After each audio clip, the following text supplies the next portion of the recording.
Carpenter didn't just blow up overnight. This wasn't some lucky break or random viral moment. This was a long game. Planned, styled, tested, and released in perfect order. The music changed, the face changed, the way she moved, dressed, performed, it all shifted. But the version of Sabrina you see today, she didn't happen by accident. She was made. Sabrina Ann Carpenter was born May 11th, 1999 in Quakertown, Pennsylvania.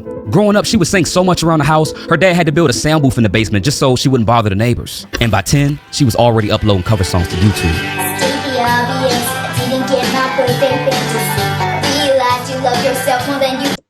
For anybody who's out there saying, yo, it all depends though. It all depends. You have people that they hop on the scene 2-3 years later, they're already doing whatever the case might be. But this is another example to show you that most overnight success is not overnight. It's years and decades of just consistently working towards the craft. That same year, she placed third in an online talent contest tied to Miley Cyrus's fan club. It was a small-time win, but it was enough to put her on a casting director's radar. She started getting a few small acting roles, and even an appearance on Law & Order SVU. But in 2014, she landed Girl Meets World on Disney Channel. Sabrina, you play best friend? Yes, I play Maya. Tell me a little bit about your character and your role. Maya's the one that gets everybody into trouble. She's the rebel of the bunch, and however, she didn't get the lead role. I would have never thought she was part of the Disney system. Wow, that is...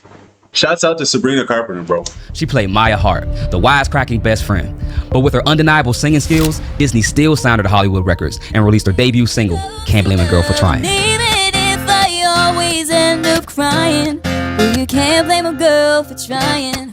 Oh. Between 2015 and 2019, she delivered 4 projects, Eyes Wide Open, Evolution, and Singular 1 and 2. They received decent chart positions, but nothing that pushed her into the mainstream pop conversation. By the end of the decade, the resume was solid. A recognizable Disney role, 4 albums, and a loyal core fan base. But still, to most listeners, she was just a familiar face rather than a must-hear voice. You see, something had to be done. She had too much potential to just be another Disney child actor. And this is the moment the industry decided to rebuild her from the ground up. I was 12 when I signed my first contract. My name is Sabrina. I'm 10 years old. I did not read the contract. I was 12. You know what I mean? All I wanted to do was sing. And I think when you're that young, you have so much faith.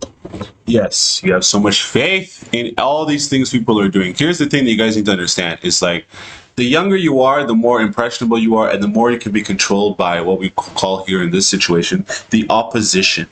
Now, I'm not saying the record labels are the ops, gang gang, but we can go ahead and say that they definitely do not have your best interest at heart. So when you sign these contracts, most of the time when they do sign talent, that's all the talent wants to do. They just want to sing, take care of all the other stuff, and they do take care of the other stuff, but at a cost. The label will give you 20% and they will take 80%.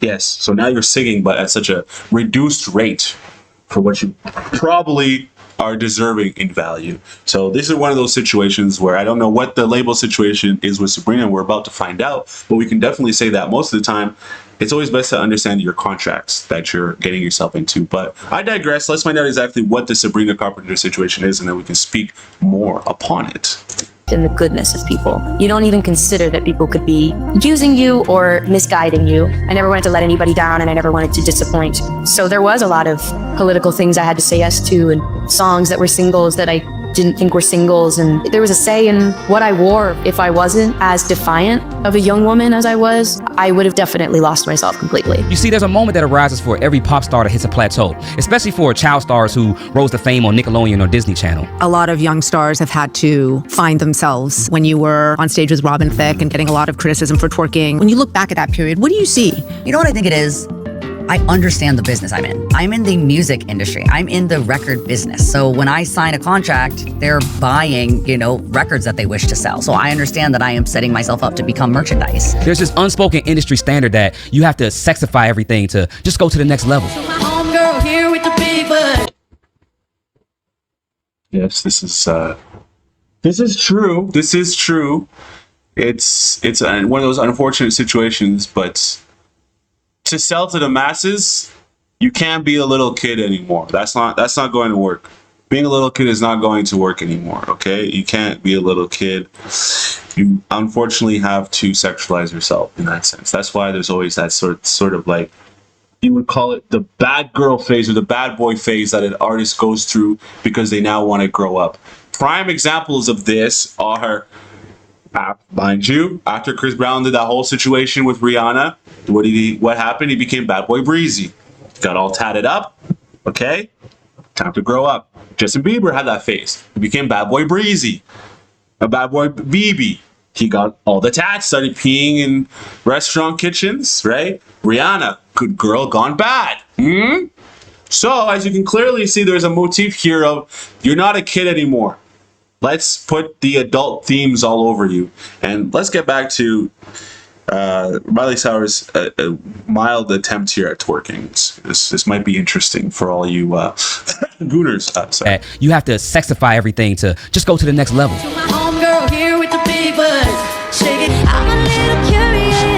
No, I think she's shaking thighs more than she's shaking, but anyway, I digress. Even though she's not a child star, even Lady Gaga had to change her persona before being released to the masses. Stephanie, in my bones, but I'm too part of Yeah, I'm sorry, but Stephanie ain't gonna sell, bro. She looks like Jughead, dog. There's something in the industry called artist development. Sometimes it's as harmless as taking dance and singing lessons. And other times, it's nose jobs, BBLs, and turning all your songs into sex metaphors. What? Lessons. And other times, it's nose jobs. Wow. I did not see that one. She got nose done, and she got the little golf ball chin thing done up. Jobs, BBL. Wow, the BBL. She already had a bosom, though. A booty. She already had the booty. The booty got plumped up even more? And turning all your songs. Jesus Christ, you guys. I mean, I get it, but this is why you have this weird epidemic now of the lust factor in men, dude. Holy cow, guys. Anyway, I mean, this isn't new. I shouldn't be surprised by this. The sex metaphor. In early 2021, Sabrina's Disney deal expires, and she signs with Island Records. The first single under her new label was Skin, which stirred up a lot of controversy as people believed it was a diss track to Olivia Rodrigo. And you're probably with that blonde girl. Maybe you didn't mean it. Maybe blonde was the only rhyme. Whether it was intentional or not, it put her in bigger headlines than any song from her Disney era. But around the same time, fans began swapping side-by-side photos. And whether her facial changes came from surgery or just normal aging, it lined up perfectly with the next phase of her brand. Over the next 12 months, she finished what will become her first album under Island Records, Emails I Can't Send. Well, Emails I Can't Send marks your 5th studio album. I had quite a transition in the last 2.5 years. I signed with a new label, and I think also I was just kind of coming into my own as a person. Critics reviewed it favorably, while fans obsessed over track 9, Nonsense, which would become Sabrina's improvised city outro routine on her tour. Put your hands up if you live in Salt Lake. How do you get alcohol on Sundays? You're pregnant. Happy April Fool's Day. Island doubles down and books her as an opener for Taylor Swift's Eras Tour. The Sabrina bubble was building. Her streams kept rising. The brand was on point. And then it was time to shake up the world. In April of 2024, she dropped Espresso. It debuted at number 7 on the Hot 100 and hit number 1 in the UK. But by the summer of 2024, Sabrina wasn't just that girl from Girl Meets World. She was everywhere. Now she's showing up in fitted designer tops that cinch the waist, thigh-high miniskirts, and sky-high platform heels. She performed a unique branding blend of soft 80s synth sounds mixed with an old Hollywood's glam aesthetic. Sabrina Carpenter is coming to a city near you. The Short and Sweet Tour. It's sultry, yet seductive, yet still Sabrina. The thing I will say about this is that a lot of the times, I mean, I don't know Sabrina's entire sort of the image that they're creating. I haven't watched all the videos. I'm not too keen on what's going on there, but I can definitely say this.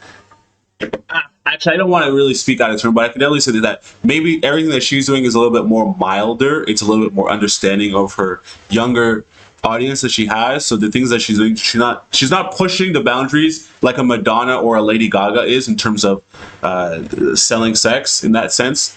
But everything that I have seen of her is tasteful and modest. Now, there might be examples that someone could chime in with and say, here's an example of why you're not right. That's fine.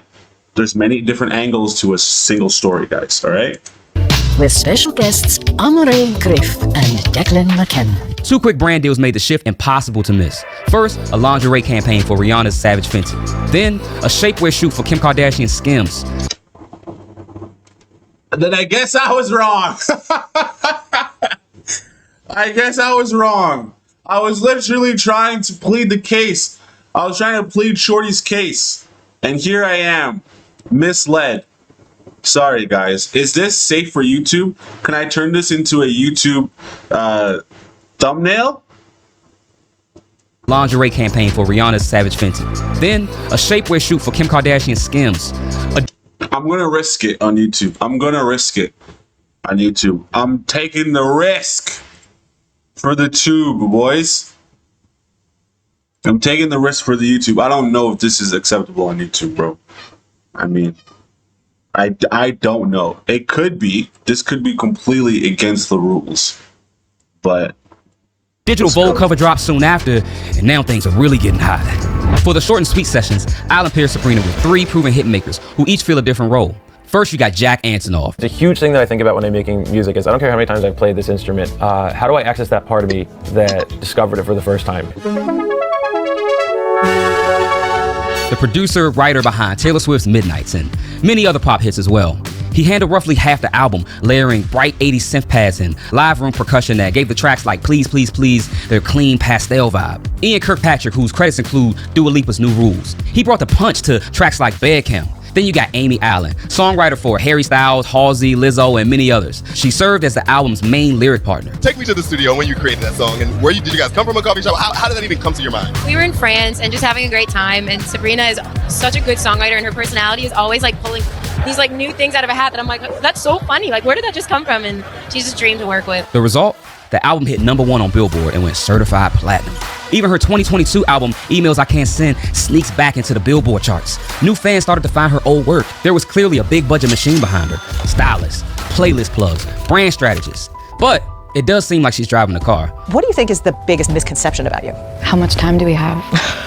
You think there are a lot? Yeah, I think a misperception is that I don't write my music. I think a lot of people think because I have, a producer and co-writers that I love that I'm sitting in the room on my phone not writing songs. By the time Short and Sweet hit its full stride, Sabrina's live show was every bit as calculated as the rollout. The thing that is very interesting when it comes to all this is the pop world, right? You have, everyone was like, oh, is Taylor Swift writing her songs? Yes, Taylor was writing her songs. Is Sabrina writing her songs? Yes, she is writing her songs alongside co-writers, right? That's allowed in the pop world. When we find out that Kanye has writers or songwriters and things of that sort, or guest producers or ghost producers, that's not a problem. But then when we find out that Drake has a ghostwriter, everybody wants to completely tear him down without realizing that Drake is also in the pop realm. So there's always this sort of tension between the fans and creators in terms of if the person actually writes their own songs. Are they just completely manufactured? They're just some sort of plant. They sit there and they just listen to what everybody has to say about them and they just act on their impulses and whims like some sort of robot, right? There's always that thought. So it's interesting to see that Sabrina is actually in control of her own reality. You know what I mean, fam? But the same elements that kept her name trending also opened up a new line of criticism.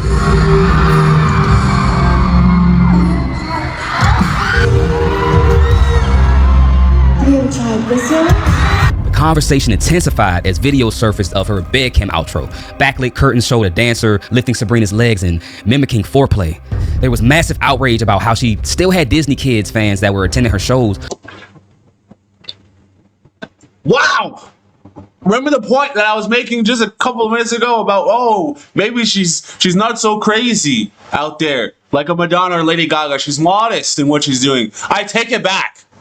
I take it back. I take what I said back. This is crazy, dude. Wow. Wow. This is crazy. This is so crazy. I couldn't even show this to my own mama, bro. This is what I'm saying, bro. Yo, y'all gotta be careful out here. If you can't show it to your mama, then it's not right. That's my rule. Oh my God. while she leaned into her sexually suggestive performances. And Sabrina seems fully aware of what she's getting herself into. I think over the last year, I've heard from a lot of people like, wow, like she's just like the horniest girl alive, because sometimes in my songs I say some crazy things on stage. But I'm actually a very normal amount of horny, and also just, you know, a lot of it is because I'm able to kind of have fun and play, and, you know, when I'm doing these live shows, it's just a matter of not taking things too seriously. Some people call Sabrina an industry plant, which is kind of subjective, but Sabrina's been in the industry for over 10 years, so that doesn't really apply here. I'm just one of those artists that it took a few tries. And I don't even think of it as it took a few tries to be good or to be successful. I just think maybe for people to understand it and catch on. But what Sabrina does next starts an even bigger conversation. You see, to promote her new album, she posted one picture and set the internet on fire. Sabrina Carpenter just posted a cover photo of her upcoming album, Man's Best Friend, where she's on all fours next to a man who has her by the hair. Now, some people sent unhappy responses, writing, "This is sending us back 5 decades." The feminists did not like this one. Women's advocacy groups call the image regressive and male-centered, arguing it glamorizes submission and sets feminism back a decade. And then you had others that were on her side saying that shaming a woman's marketing is its own brand of misogyny.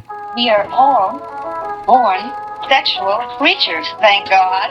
It's a pity so many people despise and crush this natural beauty. This is absolute gold for Sabrina and the record labels. They got the attention of the young Disney fans. They got the attention of the girl power movement and women who want to support sexual freedom. They got the attention of men, because you know how we are. Me see boobies, me like boobies. We're simple. And now they started a culture war debate between the feminists and the anti-feminists. That's that me espresso. The plan is too big to fail. And at this point, it's hard to see who's pulling the puppet strings. I met Sabrina Carpenter a couple of times, and every time I see her, I have the urge to tell her, you know, ask her if she's okay. Like, are you doing good? Like, are you getting enough sleep? Because I'll see her, you know, she's like performing in Ireland, and then the next day she's doing like a show in Kansas, and I'm like, I don't know how that could be physically okay, you know, because I was in that situation. So, you know, I know what it feels like to fry yourself. The espresso is still hot, still fresh. But we've already seen how this story goes with other stars who regret the facade that they had to put up just to stay in the spotlight. If you want. Now, is she going to have to do that? Is she going to have to continue to be this machine? Well, she's the only thing that is keeping her career up is herself. She doesn't have a clone that she can send out around the world to do shows for her. So she will do as much as she can while she's hot, strike while the iron's hot, go here, go there, go there. You know how labels are. There's no rest for the wicked. Now, I wish Sabrina nothing but the best. I think what she's doing is great. I think some of the things that she's doing are clearly calculated for controversy and backlash, and so obviously I don't think that everything that she's putting out there is acceptable, especially for her younger fan base. But for what she's doing in the pop icon that she wants to become, this is just a regular textbook handbook pop star thing that she's doing. There's no, you know what I mean? Don't hate it or love it. Sabrina will do what she wants, and so will any other creative. With that being said, I'll catch you guys in the next video. Ciao.